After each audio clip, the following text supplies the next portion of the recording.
Limate pollution in the U.S. is up under Donald Trump and threatens to undermine international efforts to stall the crisis, especially if he wins re-election this year and secures a second term in the White House. While U.S. climate emissions fell 2.1% in 2019, they rose significantly in 2018, according to estimates from the economic analysis firm Rhodium Group. On net, emissions are slightly higher than in the beginning of 2017, when Trump's administration began enacting dozens of environment rollbacks aimed at helping the oil and gas industry. Trump is still working to further weaken bedrock standards.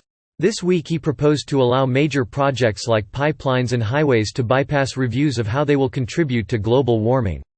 The draft rule is unlikely to become final before the November election, but it is yet another reason industries weighing climate choices might delay significant action. What they have done is created confusion within the business community and the environmental world as to what are going to be the standards, said Christine Todd Whitman, who led the Environmental Protection Agency under the Republican President George W. Bush. Essentially every regulation the agency promulgates gets a lawsuit that goes with it, almost inevitably. That's the only good thing you can say about it. Whitman called the approach mindless and said, whoever is a bigger donor gets to tell them what the environmental policy should be, it seems. In the absence of any federal climate action, states, cities and businesses have pledged their own efforts, seeking to encourage other big emitters like China and India to continue to slow their growing climate pollution. Andrew Light, a climate negotiator for President Barack Obama's State Department, said the world is taking note of those efforts, but if Trump is re-elected, you are going to see a lot of people who are worried anew about what the U.S. can do. Americans choosing Trump would send the signal that they don't care about the climate, Light said. America's Pledge, a project to quantify ongoing U.S. emissions reductions, estimates that non-federal actors, like states and cities, could cut climate pollution 37% below 2005 levels by 2030. A Democrat in the White House could increase that to 49% with what Light described as modest, politically achievable policy changes. Experts are increasingly calling for the U.S. to have its emissions by 2030 and neutralize them by 2050. In the case of a second Trump term, we've got to totally double down on the efforts to communicate how serious the non-federal actors are in the United States, Light said.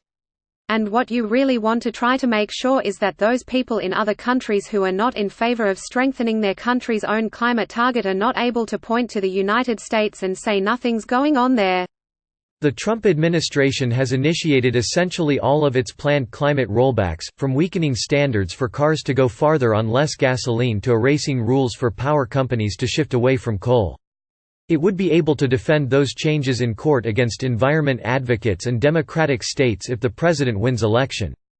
The biggest impact of a second term of a Trump administration would just be more lost time, said Trevor Hauser, a partner at Rhodium Group. It would be more time in which emissions weren't really declining when they really needed to be. The concentration of climate-heating greenhouse gases is at a record high, according to a report from the UN's World Meteorological Organization. The planet is already 1°C hotter than it was before industrialization. 3/4 of the commitments made by countries under the International Paris Agreement are totally inadequate, according to a comprehensive expert analysis. Temperatures are still rising and the world is gravely unprepared for disasters, crop failures, coastal flooding and heat waves, according to another review. Under Trump, the oil and gas industry contributing heavily to the climate crisis is thriving. Oil and gas-related industries in the U.S. are planning to build 157 new or expanded plants and expand drilling over the next 5 years, releasing as much greenhouse gas pollution as 50 new coal-fired power plants, according to a report from the Environmental Integrity Project. As the technology for retrieving oil and gas has advanced, with hydraulic fracturing, the cost of production has plummeted. The U.S. is now a net exporter of oil products.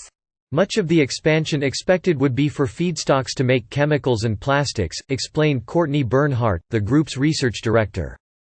Bernhardt said the oil and gas expansion would erase about 75% of the progress in the power sector since 2012.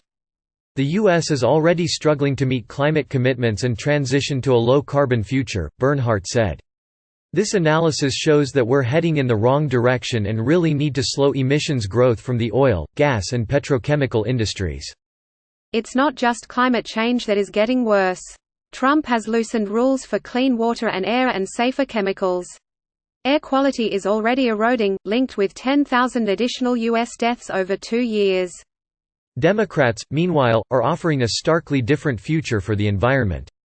The House Energy and Commerce Committee last week introduced a discussion draft of legislation for the U.S. to achieve a 100% clean economy by 2050. In the race against Trump, all the major Democratic candidates have similarly pledged to seek at least net zero emissions by 2050. The League of Conservation Voters called the House committee effort encouraging and said the announcement is further proof that elections have consequences. But other groups were critical, saying the plan would not transition away from fossil fuels fast enough.